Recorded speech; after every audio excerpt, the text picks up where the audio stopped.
Bismillahirrahmanirrahim. Assalamualaikum warahmatullahi wabarakatuh.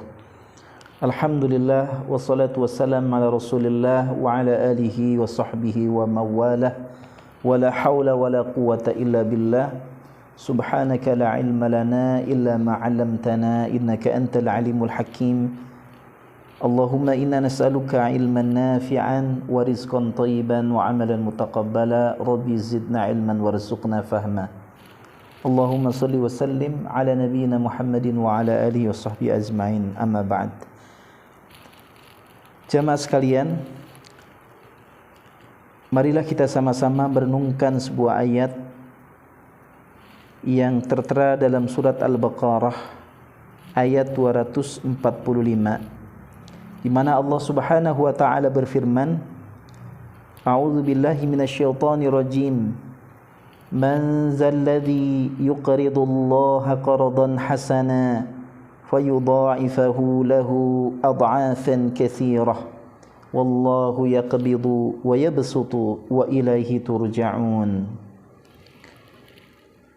Siapakah yang mau memberikan pinjaman kepada Allah dengan pinjaman yang baik, maka Allah akan melipat gandakan pembayaran baginya dengan penggandaan yang banyak. Allah menyempitkan dan melapangkan rizki, dan hanya kepadanya lah kalian akan dikembalikan. Terkait dengan ayat tersebut, saya teringat akan sebuah kisah yang menarik yang selalu terngiang-ngiang dan menginspirasi hidup saya, yaitu tentang dua sahabat Nabi yang mulia. Dua-duanya senior. Yang satu namanya Abu Lubabah dan yang satu namanya Abu Dahdah. Abu Lubabah punya satu pohon kurma dan subur banget, tumbuh di sebelah rumah anak yatim.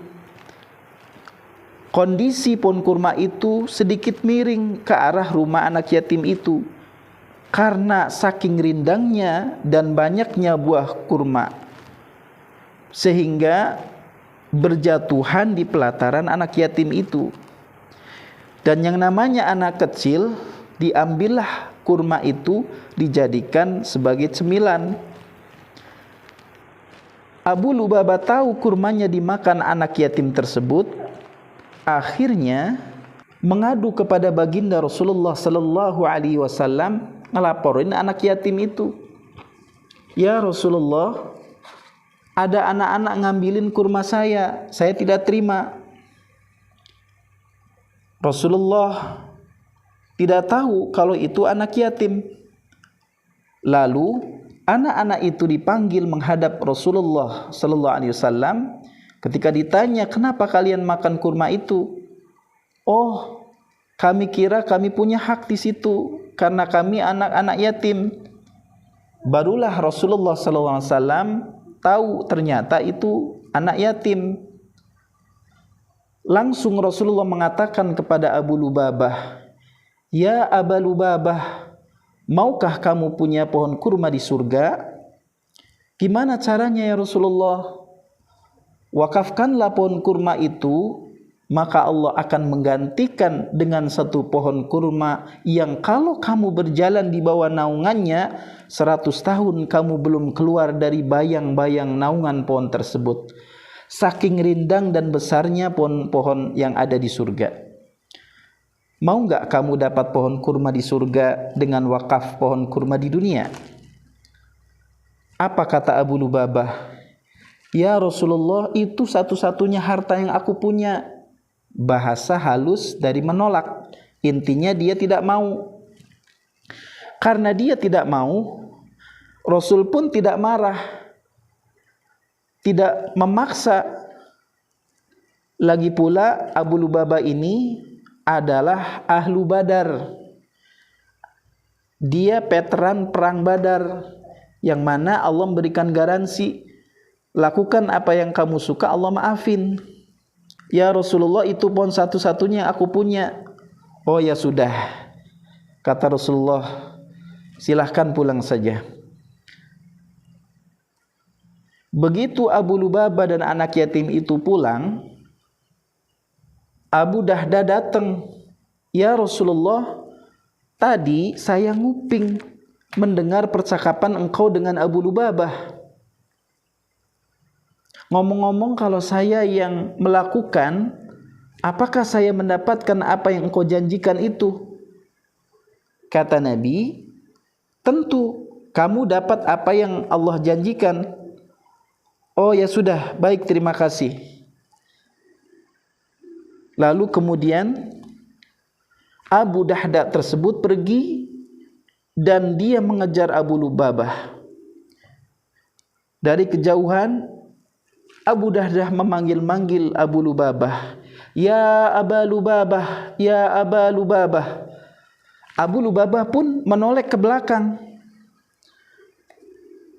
"Ada apa ya Abu Dahdah?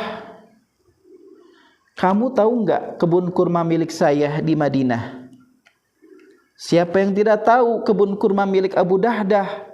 Di dalamnya ada 600 pohon kurma, mata airnya jernih mengalir terus menerus, bahkan ada vilanya di dalamnya luas sekali.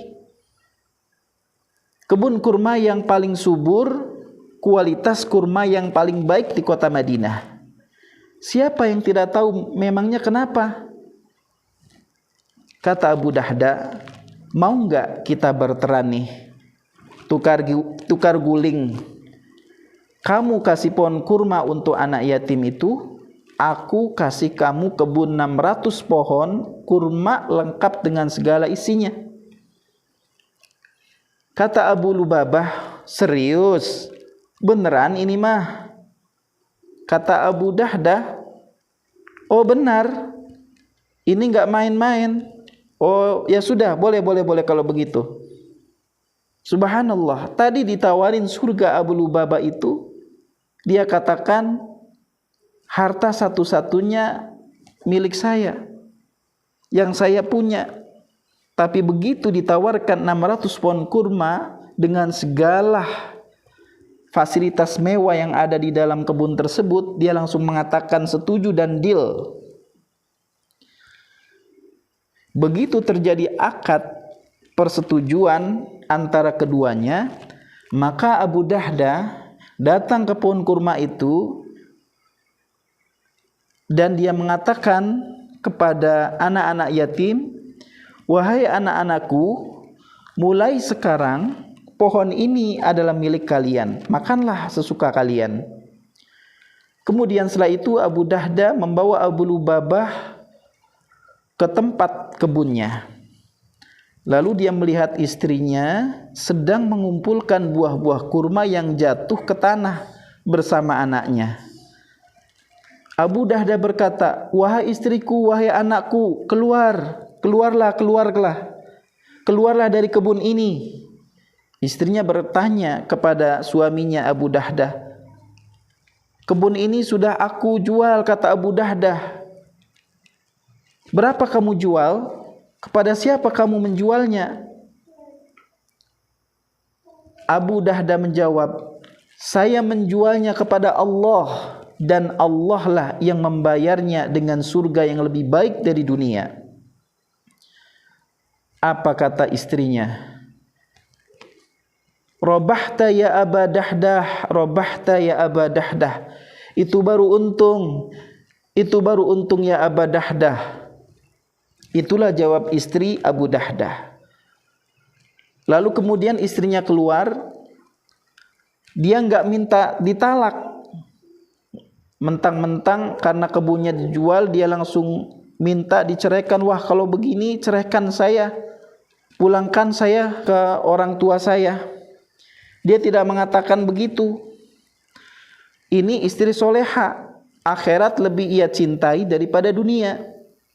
Sehingga istrinya mensupport dan mengikuti kata-kata suaminya. Dia katakan, "Itu baru untung ya Aba Dahdah, barakallah."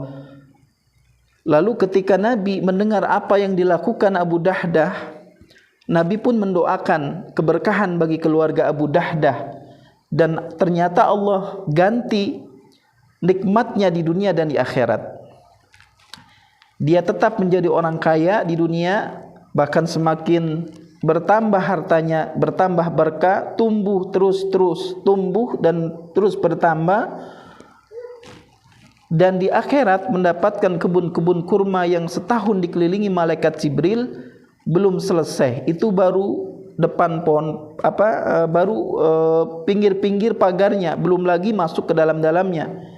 Ini luasnya pohon kurma Abu Dahdah di dalam surga. Luar biasa. Begitulah mereka para sahabat Nabi itu beramal. Subhanallah, luar biasa. Semoga menginspirasi.